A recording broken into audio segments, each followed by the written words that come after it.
अल्लाह ने सबसे पहले किस चीज को पैदा फरमाया? तो सरकार ने इरशाद फरमाया, या जाबिरु इन्नल्लाह खलक़ नूरा नबिय्यिका क़ब्ल अल अशिया। ए जाबिर, अल्लाह ने सबसे पहले तेरे नबी के नूर को पैदा फरमाया। तो अब सवाल ये पैदा होता है कि जब पूरी कायनात से पहले अल्लाह ने अपने हबीब के नूर को पैदा फरमाया, तो फिर ये नूरे मुहम्मदी रखा कहाँ? जमीन नहीं थी कि जमीन पे रखा जाता, आसमान नहीं था कि आसमान पे रखा जाता, जन्नत की बहारें नहीं थी कि वहां रखा जाता, जन्नत के महल्लात नहीं थे कि वहां रखा जाता।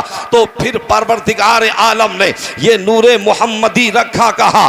तो दो जुमलों में सुन लो, अल्लाह ने अपने हबीब के नूर को अपने पास में रखा, यानी अपने कुर्बे खास में रखा। तो अब सवाल फिर ये पैदा होता है कि जब अल्लाह ने पूरी कायनात से पहले अपने हबीब के नूर को पैदा फरमाया, तो अगर परवरदिगार चाहता तो वो तो कादिर मुतलक था, अगर वो चाहता तो पूरी कायनात से पहले अपने हबीब के नूर को पैदा फरमा देता, अगर वो चाहता तो हवाओं से पहले अपने हबीब के नूर को पैदा फरमा देता, अगर वो चाहता तो दरियाओं से पहले और आसमान से पहले अपने हबीब के नूर को पैदा फरमा देता।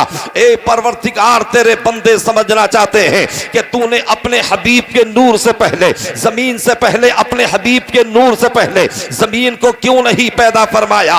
अपने हबीब के नूर से पहले आसमानों को क्यों नहीं पैदा फरमाया? तूने अपने हबीब के नूर से पहले हवाओं को और पानी को क्यों पैदा नहीं फरमाया? तो जब ये सवाल किया जाता है तो रब की रहमत जवाब देती है, ए मेरे बंदो, यकीनन मैं कादिर मुतलक हूं। अगर मैं चाहता अपने हबीब के नूर से पहले तो जमीन को पहले पैदा फरमा देता, अगर मैं चाहता अपने हबीब के नूर से पहले मैं आसमानों को पैदा फरमा देता, लेकिन अगर इन्हें पहले पैदा कर दिया जाता तो हो सकता था आने वाले जमाने में ये कायनात मेरे महबूब से नजरें मिलाती, जमीन ये कहती, या रसूल अल्लाह, अगर मैं नहीं होती तो आप कदम कहां रखते?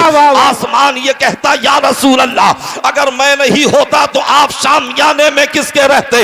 हो सकता था हवाएं ये कहती, या रसूल अल्लाह, अगर मैं नहीं होती तो आप सांस कैसे लेते? हो सकता था पानी ये कहता, या रसूल अल्लाह, अगर मैं नहीं होता तो आप अपनी तृष्णगी कैसे बुझाते, अपनी प्यास को कैसे बुझाते? तो मैंने जमीन से पहले, आसमान से पहले, चांदो सूरज से पहले, पूरी कायनात से पहले अपने हबीब के नूर को पैदा फरमा के ये बता दिया, ए जमीन सुन ले, तेरा मेरे हबीब पर कोई एहसान नहीं है। ए आसमान सुन ले, तेरा मेरे हबीब पर कोई एहसान नहीं है।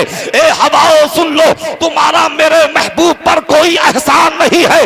बल्कि ए जमीन, अगर मैंने तुझे पैदा किया है तो अपने हबीब के सदक़े में पैदा किया है। ए आसमान, मैंने अगर तुझे पैदा किया है तो अपने हबीब के सदक़े में पैदा किया है। ए पानी, मैंने अगर तुझे पैदा किया है तो अपने हबीब के सदक़े में पैदा किया है। यानी रब की मशीयत को मंजूर ये था कि मेरे महबूब की जात पर किसी का एहसान ना रहे, बल्कि पूरी कायनात पर मेरे हबीब का एहसान रहे और रहमते तमाम ये कहकर के गुजर जाए, मोहम्मद नबूदे कस नबूदे, नबूदे अर्दो आलम रा वजूदे, मोहम्मद ना होते तो कुछ भी ना होता, और वो जो ना थे तो कुछ ना था, वो जो ना हो तो कुछ ना हो। जान है वो जहान की, जान है तो जहान है। नारे तकबीर, नारे रिसालत, अज़मते मुस्तफ़ा, नूरे मुस्तफ़ा, अल्लामा ज़ाकिर हुसैन नईमी। हजरात, तो परवरदिगार आलम ने जब तक चाहा अपने हबीब के नूर को अपने कुर्बे खास में रखा, और जब परवरदिगार ने उसे बेहिजाब करना चाहा, जब अपने हबीब के नूर को बेपर्दा करना चाहा, तो अल्लाह ने कायनात की तख्लीक फरमाई। सलाम का पुतला तैयार किया और रब्बे काबा ने ये ऐलान फरमा दिया था, वइद क़ाल रब्बुका लिल मलाइकति इन्नी जाइलुन फिल अर्दी खलीफा। और याद करो जब तुम्हारे रब ने फरिश्तों से फरमाया कि मैं जमीन में अपना नाइब बनाने वाला हूं। अब यहाँ एक बात पैदा होती है, यहाँ एक सवाल पैदा होता है, यानी जमीन पर भेजा जाने वाला है मगर तख्लीक जन्नत में की जा रही है। जब हजरत आदम जमीन पर आने वाले थे तो तो ये कहती है कि आपका पुतला यही तैयार किया जाता, भेजा तो जमीन पे जाना है मगर तख्लीक जन्नत में की जा रही है। रब ने ये इरशाद फरमा दिया और ये बता दिया कि जो शरीयत की हुदूद में रह करके काम करता है वो जन्नत में जाने का काम करता है, और जो शरीयत से बगावत करता है वो आदमियत से बगावत करता है। सुभान अल्लाह। नारे तकबीर, नारे रिसालत, नारे गौसियत, मसलके आला हजरत उलमाए अहले सुन्नत। आदम अलैहिस्सलाम का पुतला जन्नत में तैयार हो जाता है, रूह को डाल दिया जाता है। अल्लाह ने फरमाया उसजुदू आदम कि तुम आदम को सजदा करो। सबके सब सजदे में चले जाते हैं। फसजदू इल्ला इब्लीस, सिवाय इब्लीस के।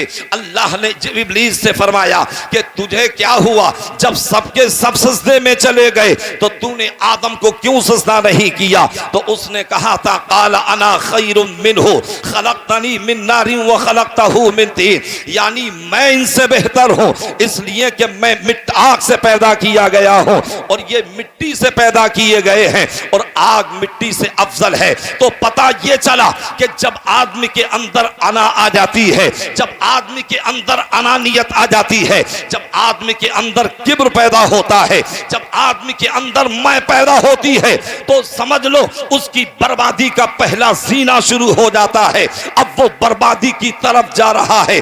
अलगरज हजरत आदम अलैहिस्सलाम को सजदा किया जाता है तो ये सजदा हजरत आदम अलैहिस्सलाम को नहीं था बल्कि हजरत आदम की पेशानी में जो नूरे मोहम्मदी चमक रहा था, ये सजदा तो नूरे मोहम्मदी को कराया गया था। हजरत आदम तो किबले के दर्जे में थे। अजीजान मिल्लत इस्लामिया, फिर परवरदिगार आलम ने हजरत आदम अलैहिस्सलाम को दुनिया में मबूस फरमाया, फिर आपको जमीन पर भेजा गया, फिर आपको दुनिया में भेजा गया। अब परवरदिगार आलम ने जो नूरे मोहम्मदी हजरत आदम की पेशानी में रखा था वो नूरे मोहम्मदी हजरत हव्वा के बतन में शिकम में आता है और उनके सदफ़े रहम में आता है। आखिरकार ये नूरे मोहम्मदी मुंतकिल होते होते पाक असलाफ से पाक अरहाम की तरफ मुंतकिल होता रहा और फिर हजरत अब्दुल मुत्तलिब की पेशानी में आया। जब हजरत अब्दुल मुत्तलिब की पेशानी में आया है तो ये नूरे मोहम्मदी का कमाल रहा है कि जहां जहां नूरे मोहम्मदी रहा है अपनी बरकतें लुटाता रहा है, अपनी अज़मतें लुटाता रहा है, मकाम को बुलंद करता रहा है। हजरत अब्दुल मुत्तलिब की पेशानी में नूरे मोहम्मदी चमक रहा है। उनकी इज्जत का आलम यह है कि जिस रास्ते से गुजर रहे हैं औरतें दावतें निकाह दे रही हैं, जिस रास्ते से गुजर रहे हैं उनसे लोग मोहब्बत करते नजर आ रहे हैं। खाने काबा का मुतवल्ली आपको बना दिया गया है। अलगरद हजरत अब्दुल मुत्तलिब की शादी हजरत फातिमा से हो जाती है। फिर जब वो नूरे मोहम्मदी हजरत फातिमा के सदफ़े रहम में पहुंचता है फिर हजरत अब्दुल्ला दुनिया में आते हैं। अब ये नूरे मोहम्मदी हजरत अब्दुल्ला की पेशानी में चमक रहा है। जैसे ही हजरत अब्दुल्ला दुनिया में आए हैं, जवानी में कदम रखा है, ये खबर पूरी दुनिया में मुश्तहर हो जाती है, ये खबर पूरी दुनिया में फैल जाती है। तो रैत के आलिमों ने कहा था, इंजील के आलिमों ने कहा था, ज़बूर के आलिमों ने कहा था कि ए दुनिया ईसाइयत सुन ले, ए दुनिया यहूदियत सुन ले और ए दुनिया नसरानियत सुन ले, इसलिए कि नूरे मोहम्मदी अपने बाप अब्दुल्ला की पेशानी में आ चुका है। और वो नूरे मोहम्मदी एक दिन जो है यानी इमामुल अंबिया इस दुनिया में तशरीफ लाएंगे। अगर वो नबी आखिरुल ज़मा आ गए तो तुम्हारे मजहबे ईसाइयत का क्या होगा, तुम्हारे मजहबे नसरानियत का क्या होगा, तुम्हारे मजहबे यहूदियत का क्या होगा। होगा। तो उनके उलमा ने कहा था अगर तुम चाहते हो कि तुम्हारे दीन के मज़ाहिब का तहफ़्फ़ुज़ हो सके तो तुम अब्दुल्लाह को कत्ल कर दो, इसलिए कि ना रहेगा बांस ना बजेगी बांसुरी। अगर तुम अब्दुल्लाह को कत्ल कर दोगे तो फिर मोहम्मद दुनिया में तशरीफ नहीं लाएंगे। अजीज़ान मिल्लत इस्लामिया, यानी नूरे मुस्तफ़ा को और दीने मुस्तफ़ा को मिटाने के मंसूबे और दीने खुदा को मिटाने के मंसूबे आज कोई नए नहीं बनाए जा रहे हैं, बल्कि ये तो बहुत दिनों पहले से कोशिशें की जा रही हैं, मगर आज तक दीन को कोई मिटा ना सका है। ना कल किसी ने दीन को मिटाया था, ना आज कोई मिटा सकता है, ना सुबह क़यामत तक कोई मिटा सकेगा। मिट गए मिटते हैं, मिट जाएंगे आधा देवे, ना मिटा है ना मिटेगा कभी चर्चा तेरा। तवज्जो के साथ में मेरी गुफ्तगू को समाअत कीजिएगा।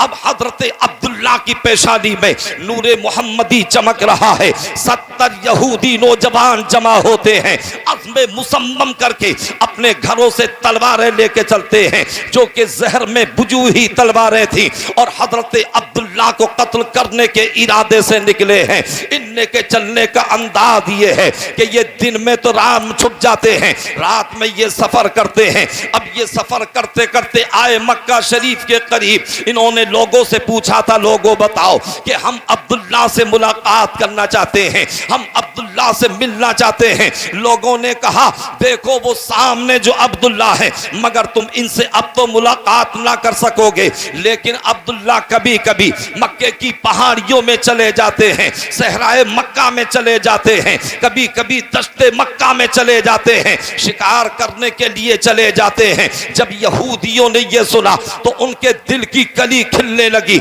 और वो पूरे मुकम्मल तौर से मुतमईन हो गए कि चलो पहाड़ियों में हम पनाह लेते हैं, हम पहाड़ियों में मख्फी और पोशीदा होकर के बैठते हैं। अब ये 70 यहूदी मक्के की पहाड़ियों में जाकर के छुप जाते हैं। एक मर्तबा हजरत अब्दुल्ला जब मक्के की पहाड़ियों की तरफ आप शिकार के लिए गए हैं, जैसे ही आप वहां पहुंचे यहूदियों ने देखा कि हमारा शिकार हमारे दामे फरेब में आने वाला है। सबके सब पहाड़ियों से निकल करके आते हैं और नरगे में ले लेते हैं, हजरत अब्दुल्ला को बीच में ले लेते हैं, तलवारें निकाल रहे हैं, हजरत अब्दुल्ला को कत्ल करना चाहते हैं। और ये अज़्म मुसम्मम करके आए हैं, ये पक्का इरादा करके आए हैं, चाहते थे कि उन पे तलवारों से हमला कर दें। मगर कुरैश खानदान के एक शख्स थे जिनका नाम था हजरत वहब बिन अब्दे मुनाफ। जब उन्होंने ये मंजर देखा तो यानी खानदानी हमीयत ने जोश मारा।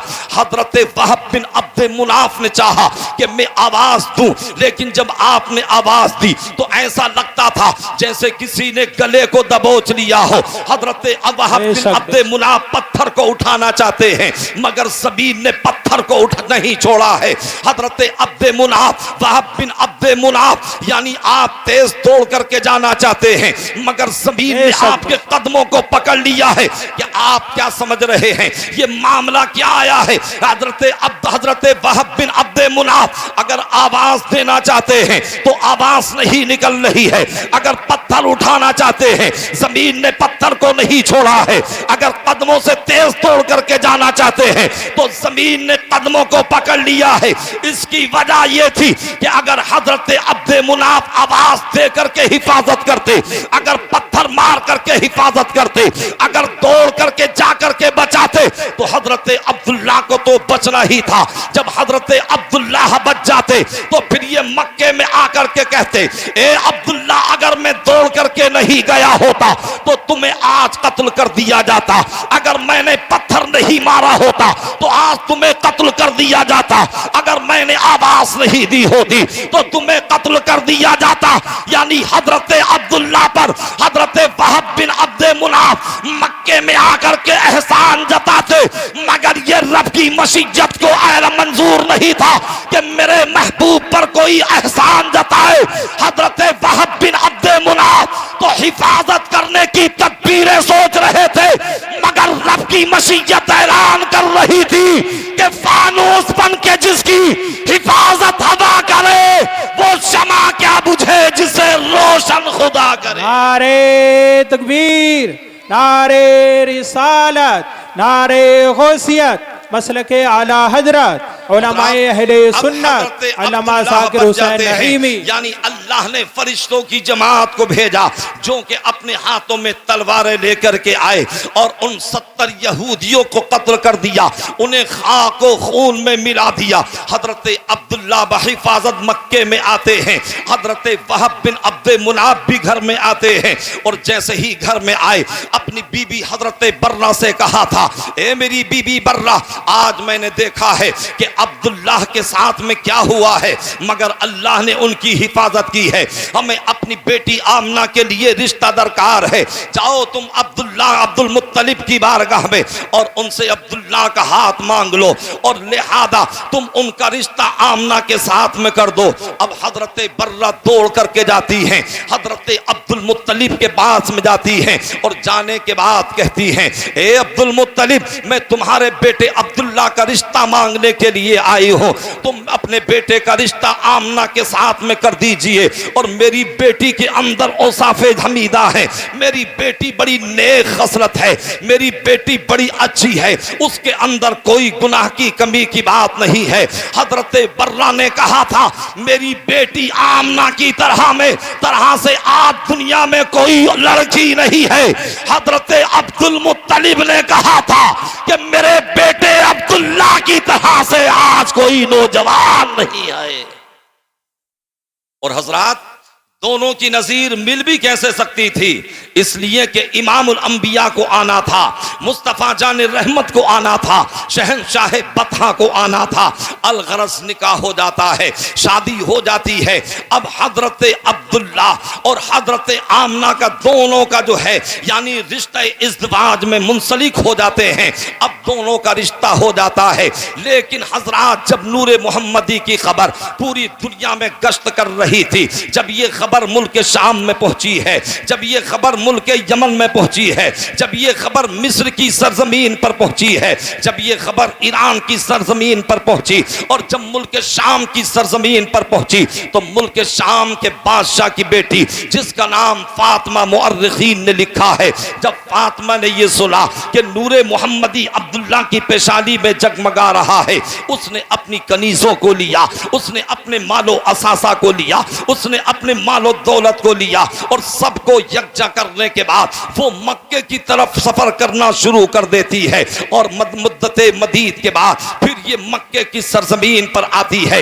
हतीम काबा के पास इसने क़याम किया। लोगों से पूछा था, लोगों बताओ कि हजरत अब्दुल्लाह कहाँ मिलेंगे, मैं हजरत अब्दुल्लाह को देखना चाहती हूँ, मैं उनसे मुलाकात करना चाहती हूँ। किसी ने कहा, सामने देख रहे हो, यही हजरत अब्दुल्लाह है जो खाने काबा का तवाफ कर रहे हैं। हजरत अब्दुल्ला तवाफ काबा कर रहे थे। अब वो लड़की फातिमा जाती है, ईरान की शहजादी हजरत अब्दुल्ला के पास में पहुंची और पहुंचने के बाद में कहा था, उसने चेहरे को देखा तो और ज्यादा फरेफ्ता हो जाती है, इसलिए कि अब्दुल्ला की पेशानी चमक रही थी। हजरत अब्दुल्ला से कहा था, ए अब्दुल्ला, क्या तुम मुझसे निकाह करोगे, क्या तुम मुझसे शादी करोगे? लिहाजा मेरे भाइयों, जरा सोचिए तो सही, आज यानी एक बादशाह की बेटी ऑफर कर रही है, कोई मामूली लड़की नहीं थी, कोई काली कलोटी लड़की नहीं थी, बल्कि हुस्न की मलका थी जो कि निकाह का पैगाम दे रही थी।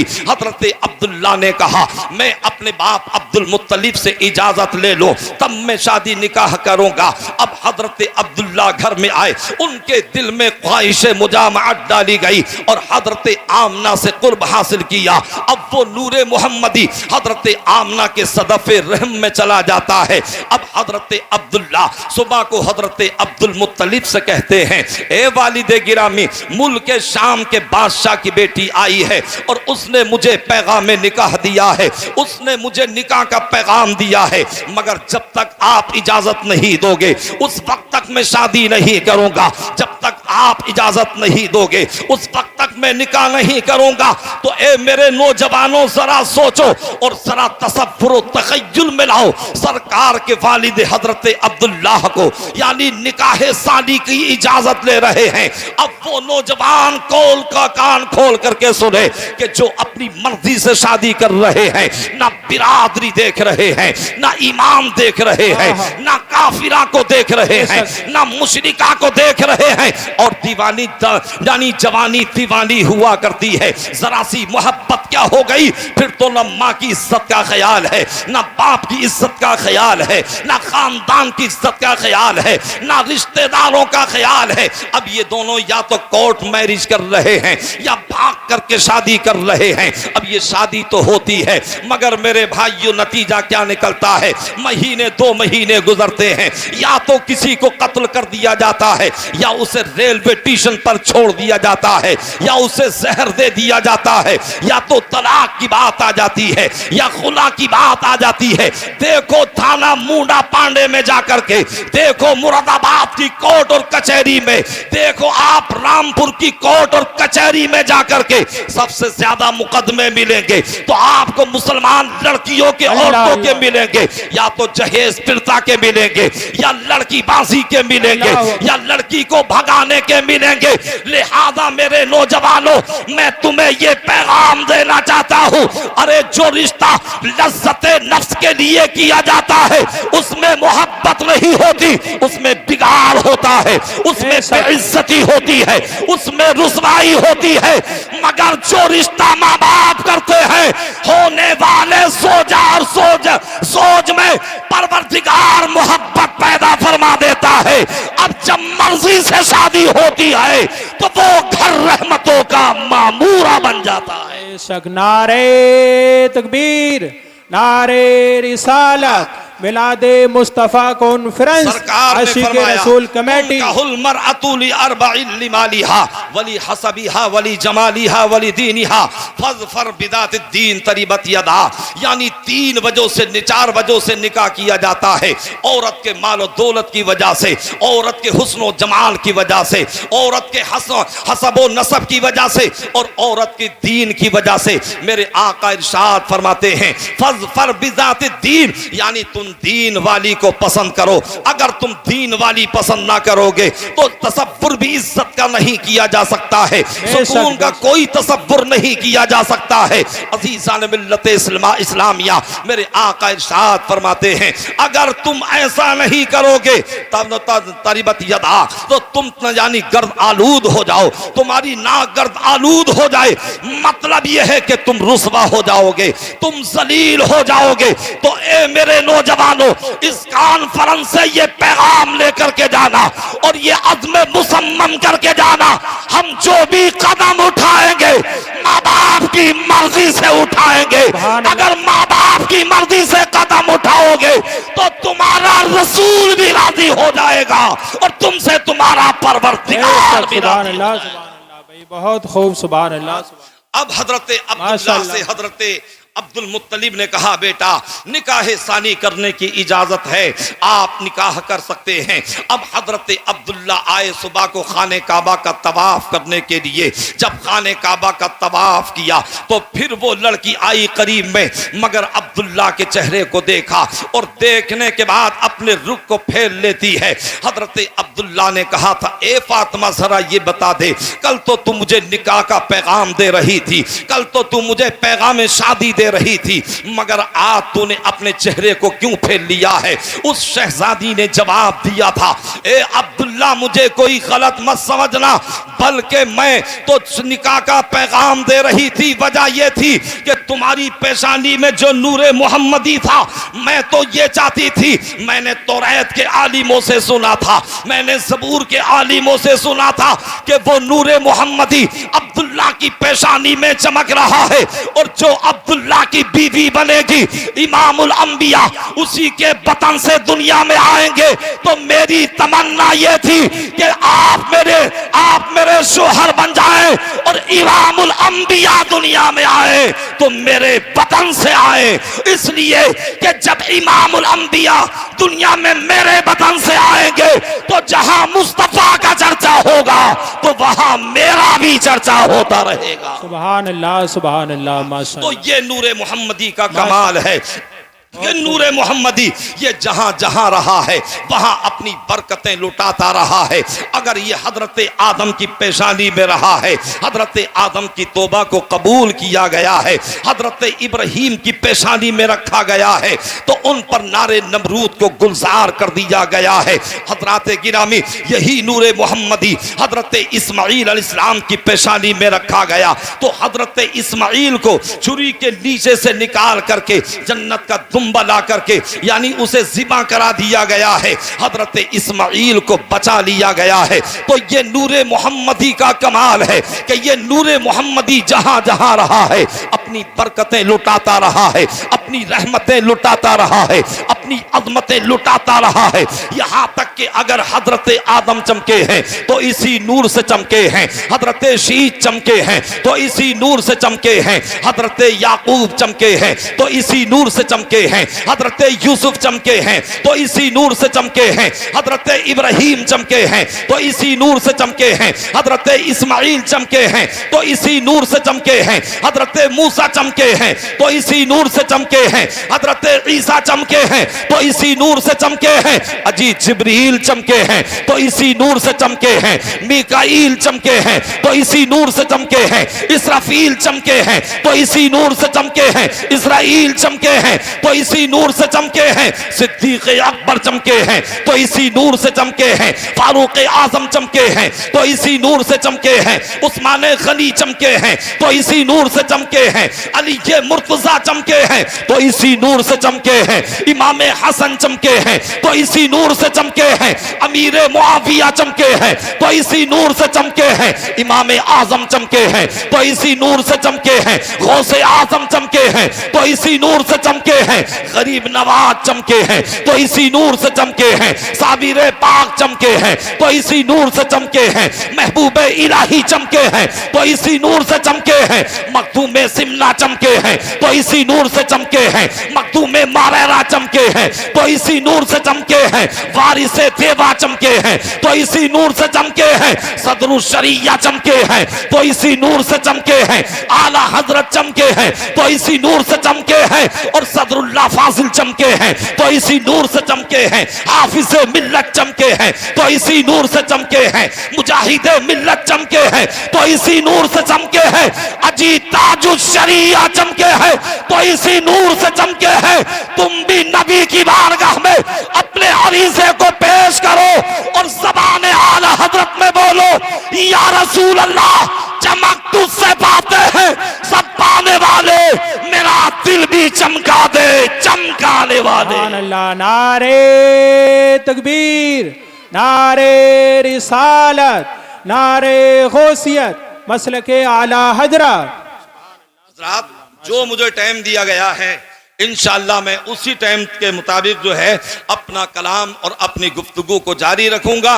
जब मेरा टाइम मुकम्मल हो जाएगा तो इंशाअल्लाह मैं अपनी गुफ्तगू को ख़त्म कर दूंगा। ना तो पैसे गिनने से मुझ पे कुछ फ़र्क पड़ेगा और ना जो है इशारा करने से कुछ फ़र्क पड़ेगा। हज़रात गिरामी, अल्लाह का बहुत बड़ा फजल व एहसान है। बड़ी बड़ी कॉन्फ्रेंसों में बोलने का मौका मिलता है। अज़ीज़ान मिल्लत इस्लामिया, तो ये सरकार की आमद का सदका है, मुस्तफ़ा जान रहमत के नालैन का सदका है। सरकार आला हजरत ने तो कहा था कि निगाहे लुत्फ के उम्मीदवार हम भी हैं, लिए हुए ये दिले बेकरार हम भी हैं, और सर पे रखने को मिल जाए जो नालाने पाके हुजूर तो फिर कहेंगे कि हाँ ताजदार हम भी हैं। अलगरज सरकार अपनी माँ के शिकम में है, यानी अपनी माँ के शिकम में आप पल रहे हैं, यानी 2 महीने आप 2 महीने के अपनी माँ के शिकम में हैं। हजरत आमना को 2 महीने का हमल है।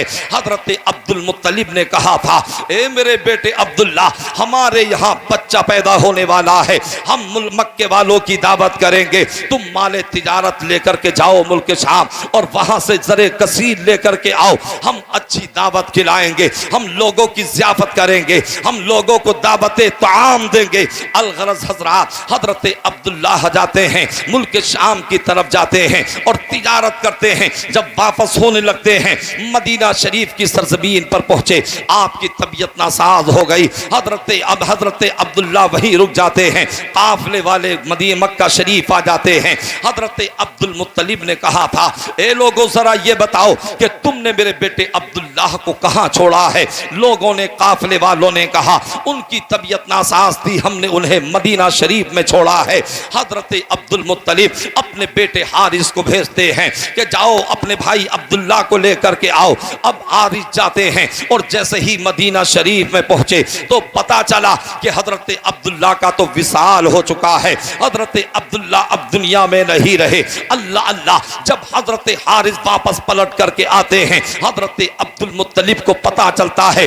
जब ये खबर पहुंचती है, दिल में जो है ना जाने कितने अरमान दम तोड़ने लगते हैं। हजरात, एक मर्तबा हजरत अब्दुल मुत्तलिब खाने काबा का तवाफ कर रहे थे। मक्के के कुछ लोगों ने कहा था और ये कहने लगे कि अब्दुल मुत्तलिब जरा ये बताइए कि आपके बेटे अब्दुल्ला का इंतकाल हो चुका है, मगर आपकी बहू, आपके बेटे की बीवी क्या अपने शोहर का सोग नहीं मनाती है? क्या वो अपने शोहर का गम नहीं करती है? वो कौन सी खुशबू और इत्र इस्तेमाल करती हैं? ऐसी मक्के वालों ने कभी पहले सूंघी है और शायद ना आइंदा कभी सूंघ सकते हैं। हजरत अब्दुल मुत्तलिब घर में आए, अपनी बीवी हजरत फातिमा से कहा था, ए मेरी बीवी फातिमा, अपनी बहू हजरत आमना से पूछो, क्या ये अपने शोहर का गम नहीं मनाती हैं? क्या ये अपने शोहर का सोग नहीं मनाती हैं? हजरत फातिमा ने कहा, ए मेरे शोहर नामदार, मुझसे भी मेरे महल्ले की कुछ औरतों ने इसी तरह के एतराज़ात किए थे और मुझसे भी चाहा था कि मैं सवाल करूं।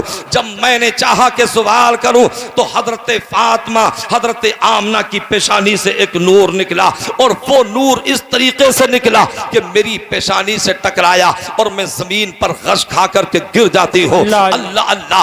अब हजरत फातिमा कहती है, अब्दुल मुत्तलिब, मेरे अंदर हिम्मत और जुर्रत नहीं है, मेरे अंदर सकत नहीं है, मेरे अंदर कुव्वत और ताकत नहीं है। आप खुद ही हजरत आमना से पूछ लीजिए कि ये कौन सी खुशबू इस्तेमाल करती हैं। इतने में हजरत अब्दुल मुत्तलिब से ये कहने के बाद थोड़ी सी मिट्टी लेकर के आती हैं, कहती हैं कि इस पर हजरत आमना का हाथ लगा था। अब वो मिट्टी हजरत अब्दुल्ला को दी गई। जब हजरत अब्दुल मुत्तलिब को वो मिट्टी दी गई, जब हजरत अब्दुल मुत्तलिब ने उसे सूंघा तो वो मिट्टी महक रही थी। जब तकिए को देखा तो वो महक रहा था, जब बिस्तर को देखा तो वो महक रहा था, दरो दीवार को देखा तो वो महक रहा था।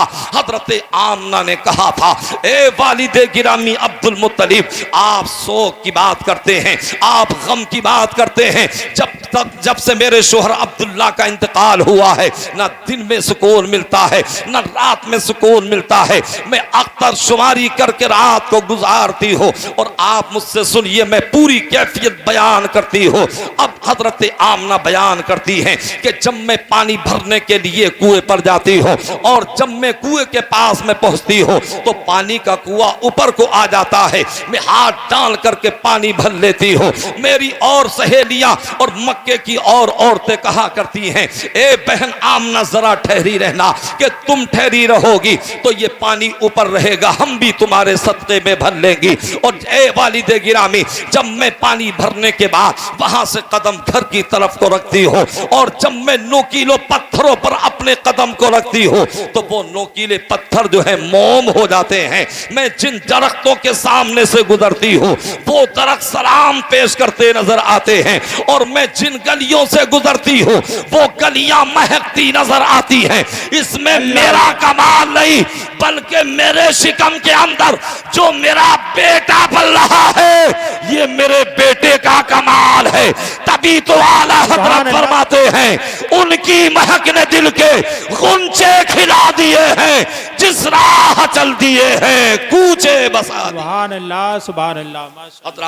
बढ़ता चला गया यहाँ तक के वो साते सईद आई। अब मैं अपनी गुफ्तगू को इख्तिताम पजीर करना चाहता हूँ, इख्तिताम की तरफ अपनी गुफ्तगू को ले जा रहा हूँ। जब वो साते सईद आई जो कि विलादत का वक्त होता है, जो कि पैदाइश का वक्त होता है, हजरत आमना रज़ियल्लाहु ताला अन्हा फरमाती हैं कि हजरत जिब्रील अमी आए और आने के बाद मेरे शिकम की तरफ तवज्जो करके कहा, इज़हर या सय्यदल मुरसलीन, इज़हर या खातमन नबिय्यीन, इज़हर या इमामन नबिय्यीन। यानी हजरत आमना कहती हैं कि जिब्रील अमी आए और आने के बाद सरकार को खिताबात से याद कर रहे हैं। आज हमारे और आपके यहाँ भी बच्चे पैदा होते हैं, मगर हजरात ये पता नहीं चलता कि बच्चा पैदा होने के बाद तकबीर, नारे रिसालत, नारे हैदरी, नारे गौसियत, मसलके आला हजरत उलमाए अहले सुन्नत, शायर इस्लाम जनाब सईद अख्तर साहब किबला। देखिए माशाअल्लाह सुभान अल्लाह, हमारे बरादर असगर जनाब सईद अख्तर साहब जो बहुत बड़े शायर हैं, जोखनपुरी तशरीफ ला चुके हैं। अल्हम्दुलिल्लाह जब ये पढ़ेंगे तो इंशाअल्लाह आप झूमेंगे, तड़पेंगे, मचलेंगे और आप जोर से बोलेंगे। और शायर इस्लाम शमीम रजा नूरी भी तशरीफ फरमा हैं, आप इनके भी कलामात को समात करेंगे। और फिर कुछ ही देर के बाद हजरत अल्लामा मुफ्ती हम्माद रजा साहिब किबला भी तशरीफ लाने वाले हैं, आप उनके भी खिताब से महजूज होंगे।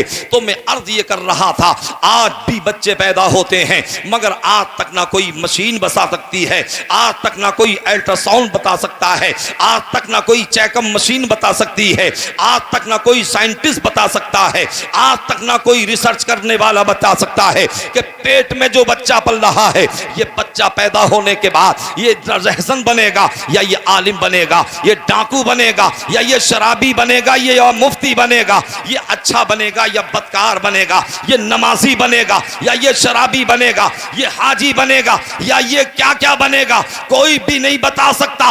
मगर ये शान मुस्तफ़ा है कि मुस्तफ़ा अभी दुनिया में तशरीफ लाए नहीं है, बल्कि हजरत जिब्रील इस तरह की बशारत दे रहे हैं कि ए नबियों के इमाम तशरीफ लाइए, ए नबियों के खातिम तशरीफ लाइए, ए नबियों के इमाम तशरीफ लाइए। तो ये है अजमत मुस्तफा। मेरे इमाम ने बता दिया, अल्लाह की सरताबा कदम शान है ये, इंसान ही इंसान, वो इंसान है ये। और कुरान तो ईमान बताता है इन्हें, ईमान ये कहता है मेरी जान है। सुभानअल्लाह, बेशक क्या बात। अब सरकार के दादा हजरत अब्दुल मुत्तलिब फरमाते हैं, अना अतूफु बिल काबती तिलकल लैला, यानी इमामुल अंबिया की रात मैं खाने काबा का तवाफ कर रहा था। मैंने देखा कि खाने काबा की इमारत या का यक जो है तरे आमना की तरफ झुकी और फिर थोड़ी देर के बाद में सीधी खड़ी हो गई। जबकि दुनिया का उसूल और तरीका यह है कि अगर कोई बिल्डिंग मिसमार हो जाती है, अगर वो जमी बोस हो जाती है, आप गज़ा की इमारतों को देखें या आप जलजले में गिरी हुई इमारतों को देखें, या तो उसे तामीर करना पड़ता है या उसकी तोसीज़ करना पड़ती है या उसे दोबारा बनाना पड़ता है, मगर आज तक कोई इमारत अपने आप खड़ी नहीं होती। मगर ये खाने काबा की शान है। हजरत अब्दुल मुत्तलिब कहते हैं कि मैंने देखा खाने काबा झुका और झुकने के थोड़ी देर बाद फिर खड़ा हो गया, फिर अपनी जगह सलामती के साथ में खड़ा हो गया। मैंने रब की बारगाह में अर्ज की, मौला ये क्या मामला है? आज से पहले मैंने बहुत मर्तबा तवाफ़े काबा किया है मगर मैंने खाने काबा को झुकते हुए कभी नहीं देखा। तो फिर हातिफे गैबी से आवाज आती है, ए अब्दुल मुत्तलिब ये मुझसे मत पूछो बल्कि ये खाने काबा से पूछो। हजरत अब्दुल मुत्तलिब कहते हैं, मैंने रब की बारगाह में अर्ज की, मौला क्या ये खाने काबा बोलेगा? आज तक तो काबा नहीं बोला है। फिर हातिफे गैबी से आवाज आती है, आज मेरे महबूब की आमद का दिन है, आज मसरतो शादमानी का दिन है, आज खुशी और इम्बिसात का दिन है। आज तक तो काबा नहीं बोला था मगर आज काबा बोलेगा। हजरत अब्दुल मुत्तलिब कहते हैं, मैंने खाने काबा की तरफ तवज्जो की और तवज्जो करके काबे से कहा, ए काबे जरा ये बता कि अव्वलीन का काबा तू है, आखिरीन का काबा तू है, आदम का काबा तू है, शीश का काबा तू है, हूद का काबा तू है, लूत का काबा तू है, इब्राहीम का काबा तू है, इस्माइल का काबा तू है, ईसा का काबा तू है, मूसा का काबा तू है, और औलिया का काबा तू है, अकवास का काबा तू है, और अब्दाल का काबा तू है, औताब का काबा तू है, राकईन का काबा तू है, साजिदीन का काबा तू है, शाकिरीन का काबा तू है, सालेहीन का काबा तू है।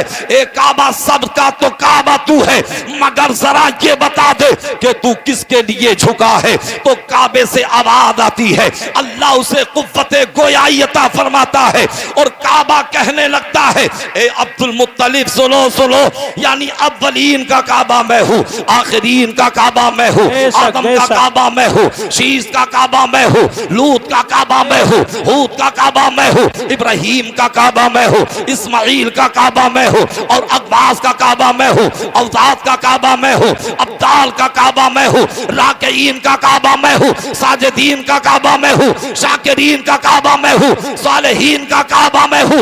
ए अब्दुल मुत्तलिब सुनो सुनो, यानी सबका काबा तो मैं हूँ, मगर मेरा काबा वो है जो आमना की गोद में आया है।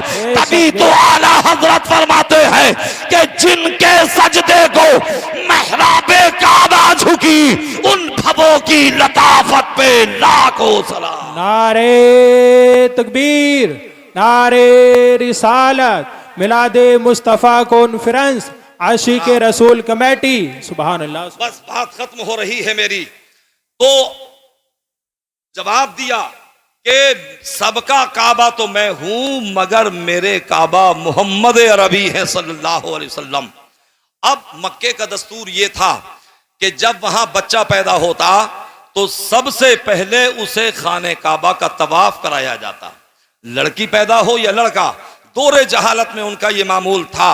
हजरत आमना ने अब्दुल मुत्तलिब को दिया कि आप ले जाइए और खाने काबा का तवाफ करा के लाइए। तारीख बताती है, उलमा बताते हैं, फरमाते हैं कि जब हजरत अब्दुल मुत्तलिब लेकर के गए तो कुछ अहले कुरैश ने देखा कि जब हजरत अब्दुल मुत्तलिब कपड़े में छुपा करके सरकार को ले जा रहे थे तो ऐसा लग रहा था कि अब्दुल मुत्तलिब काबे की तरफ बढ़ रहे हैं या काबा अब्दुल मुत्तलिब की तरफ बढ़ रहा है। अल्लाह अल्लाह। अब हजरत अब्दुल मुत्तलिब सरकार को गोद में लेकर के गए, खाने काबा का तवाफ कराया और तवाफ कराने के बाद फिर हजरत आमना की गोद में ला करके दे दिया। फिर हजरत आमना की अमानत आमना को सौंप दी। अब हजरत आमना रज़ियल्लाहु ताला अन्हा है, उसके दिल से पूछिए नाकामियों की लज्जतें। जो मुसाफिर लुट गया हो जाके मंजिल के करीब, जिस औरत की कोख में बच्चा पल रहा हो और उसका शोहर दुनिया से चला गया हो, जिस औरत के बच्चा पैदा हुआ हो और बच्चे की पैदाइश से पहले उसका बाप दुनिया में ना रहा हो और वो औरत बेवा हो गई हो, उसके दिल पर क्या गुजरती होगी, उसे कितनी अज़ियतें होती होंगी, उसे कितनी तकलीफें होती होंगी। अल्लाह अल्लाह। अब हजरत आमना रज़ियल्लाहु ताला अन्हा है। बात आ रही है आपकी समझ में? तो घूर क्यों रहे हो? मोहब्बत से बोलिए सुभान अल्लाह। सुभान अल्लाह। अच्छा, पीछे वाले तो ये सोच रहे हैं कि सारी जिम्मेदारी हमने आगे वालों को दे दी है, नोटों के जरिए भी दाद वही देंगे और होठों के जरिए भी दाद वही देंगे। मगर याद रखिए, रब फरमाता है ला तज़िरु वाज़िरतुन विज़रा उख़रा, क़यामत के दिन एक जान दूसरे का बोझ नहीं उठाएगी। जैसे रामपुर या मुरादाबाद जाकर के बिरयानी खाते हो और उस बिरयानी से ना बीवी को फायदा होता है ना दूसरे भाई को फायदा होता है, जो खाता है उसी की शिकम सेरी होती है। तो इसी तरीके से अगर आप सुभान अल्लाह बोलेंगे तो सवाब आपको मिलेगा, नेकियां आपको मिलेंगी। एक मर्तबा मोहब्बत से बोलें सुभान अल्लाह। तो मैं अर्ज ये कर रहा था, हजरत अब्दुल मुत्तलिब सरकार को लाए। अल्लाह अल्लाह। अब ये कैसा मुकद्दस बच्चा था और कैसी मुकद्दस शख्सियत थी कि जिनके सदक़े में अल्लाह ने कुनैन की तख्लीक फरमाई। सरकार को लेकर के आए, हजरत आमना की गोद में दे दिया।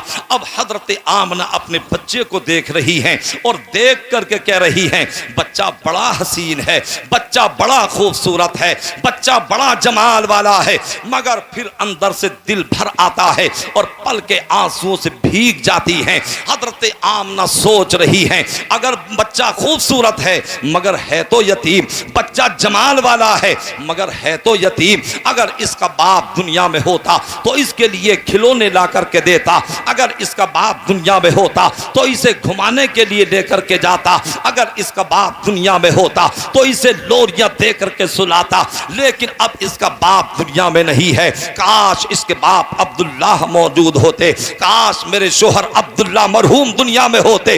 अब हजरत आमना अंदर से दिल तड़प रहा है और आंखें पलकों और पलकें आंसुओं से भीगी जा रही हैं। दिल ही दिल में ये सोच रही हैं, आखिर मेरे बच्चे को लिखना कौन सिखाएगा, मेरे बच्चे को पढ़ना कौन सिखाएगा, मेरे बच्चे को खिलौने कौन ला करके देगा। हजरत आमना तो ये सोच ही रही थी कि आतिफे गैबी से आवाज आती है, ए आमना फिक्रमंद मत हो, अलम यजिद का यतीमन फावा, अगर हमने बच्चे को यतीम पैदा किया है तो हम इसकी यतीमी दूर करना भी जानते हैं। और ए आमना सुन ले, ये तेरा बेटा बाद में है, मेरा हबीब पहले है। फिर आतिफे गैबी से आवाज आती है, ए आमना फिक्र मत कर, इसलिए कि अगर तेरे बच्चे का खेलने के लिए दिल करेगा तो मैं चांदो सूरज को खिलौना बना दूंगा, अगर तेरे बच्चे का लोरियों को दिल करेगा तो मैं फरिश्तों से लोरियां दिलवा दूंगा। और ए आमना, तेरे बच्चे को लिखाने वाला मैं हूं, तेरे बच्चे को पढ़ाने वाला मैं हूं, अगर तेरे बच्चे का सैर करने को दिल करेगा तो मेराज को बुला करके सैर करा दूंगा। सुभान अल्लाह, सुभान अल्लाह, माशाअल्लाह। अब एक बात बहुत काबिल गौर है और आखिरी बात मेरी समाप्त कीजिएगा। हजरात गिरामी, अल्लाह ने एक तरफ अपना हबीब भी बनाया, अपना महबूब भी बनाया, अपना रसूल भी बनाया, अपने हबीब के सदक़े में कौनैन की तख्लीक भी फरमाई। तो क्या महबूब के साथ में ऐसा ही सलूक होना चाहिए? क्या महबूबीन के साथ में ऐसा ही सलूक किया जाता है? अगर एक दुनियावी स्कूल में पढ़ने वाला, अगर इंटर या बीए करने वाला नौजवान अगर जुम्मन किसी से मोहब्बत कर लेता है तो अपनी माशूका से कहता है, अपनी महबूबा से कहता है, अरे अगर तू कहेगी तो मैं जमीन में तेरा मकान चांद पे बना दूंगा, अगर तू कहेगी तो आसमान के सितारे तेरे कदमों में ला करके डाल दूंगा, अगर तू कहेगी तो मैं सातों जन्म तेरा साथ निभाऊंगा। हालांकि अगर एफआईआर हो जाती है और जब ऐसो साथ के हाथ में जुम्मन का हाथ दिया जाता है, जैसे ही एक पटा पड़ता है पहला जन्म भूल जाता है, दूसरा पटा पड़ता है दूसरा जन्म भूल जाता है, तीसरा पटा पड़ता है तीसरा जन्म भूल जाता है। तो ये तो दुनियावी मोहब्बत का मामला है कि आदमी अपने महबूब से मोहब्बत करता है, उससे वादे भी करता है, उसे चांद पर मकान बनाने की बातें करता है और सूरज और सितारों को लाने की बातें करता है, सातों जन्म में साथ निभाने की बातें करता है। मगर ए परवरदिगार, तेरे बंदे समझना चाहते हैं कि जब तूने अपने हबीब को महबूब बनाया, अपने रसूल को हबीब बनाया, अपने अपना प्यारा बनाया, तो ए परवरदिगार समझ में नहीं आता कि सरकार 2 महीने के अपनी माँ के शिकम में है, बाप का साया सर से उड़ गया, जब 7-6 साल के हुए माँ का साया सर से उठा लिया गया, 8 साल की दादा की उम्र शरीफ होती है, हजरत अब्दुल मुत्तलिब भी दुनिया में नहीं रहते हैं। ए परवरदिगार, बाप का साया क्यों उठाया गया, दादा का साया क्यों उठाया गया, माँ का साया सर से क्यों उठाया गया? तो बतौर तमसील आप समाप्त कर लीजिए। यानी हम गए किसी अल्लामा शुएब अख्तर के घर में गए, अब हम 2-3 लोग थे, इनके बच्चा आया और बच्चे ने आकर के कहा अस्सलामु अलैकुम। अब साथ में मौलाना सईद अख्तर शायर साहब थे या शमीम रजा नूरी थे, उन्होंने कहा कि बच्चे का कमाल नहीं बल्कि ये तरबियत का असर है, ये माँ की तरबियत का असर है। यानी जब बच्चे ने सलाम किया था, जब बच्चे ने झुक कर के सलाम किया था तो बच्चे की तारीफ होनी चाहिए थी, बच्चे के कमाल को जाहिर करना चाहिए था, मगर बच्चे की तारीफ नहीं होती। अगर कोई किसी के घर में जाता है और बच्चा मुहज्जब अंदाज में सलाम करता है तो बच्चे की तारीफ नहीं बल्कि माँ की तारीफ होती है, बाप की तारीफ होती है कि ये तरबियत का और परवरिश का असर है। तो अगर सरकार के बाप दुनिया में होते, अगर सरकार की माँ दुनिया में होती, अगर सरकार के दादा दुनिया में होते, तो जब सरकार के कमालात और मेरे आका के कमालात को लोग देखते तो दुनिया वाले वाले ये कह सकते थे कि ये तो माँ की तरबियत का असर है, ये तो बाप की तरबियत का असर है, ये तो दादा की परवरिश का असर है। तो परवरदिगार ने सबको उठा लिया और ये बता दिया महबूब, यानी तुझे लिखाने वाला मैं हूं, तुझे पढ़ाने वाला मैं हूं, तेरी परवरिश करने वाला मैं हूं, तुझे पालने वाला मैं हूं और तुझे कौनैन का मालिक व मुख्तार बनाने वाला मैं हूं। सुभान अल्लाह, सुभान अल्लाह, माशा अल्लाह ने फरमाया वमा अरसलनाका इल्ला रहमतल लिल आलमीन, ए महबूब हमने आपको सारे आलम के लिए रहमत बना करके भेजा है। परवरदिगार आलम हम सबको सिरात मुस्तकीम पर चलने की तौफीक अता फरमाए और इसी मुख्तसर पर हम सबको अमल करने की तौफीक अता फरमाए। आमीन। अस्तगफिरुल्लाह रब्बी मिन कुल्लि ज़ंबिन व अतूबु इलैहि। ये क़िस्सा लतीफ़ अभी ना तमाम है, जो कुछ बयां हुआ वो आगाज़ बाब था। बरगे हिना पे लिखता हूँ दर्द दिल की बात, शायद के रफ्ता रफ्ता ये लगे दिल लुबा के हाथ। वमा अलैना इल्लल बलाग वस्सलामु अला मन इत्तबअल हुदा।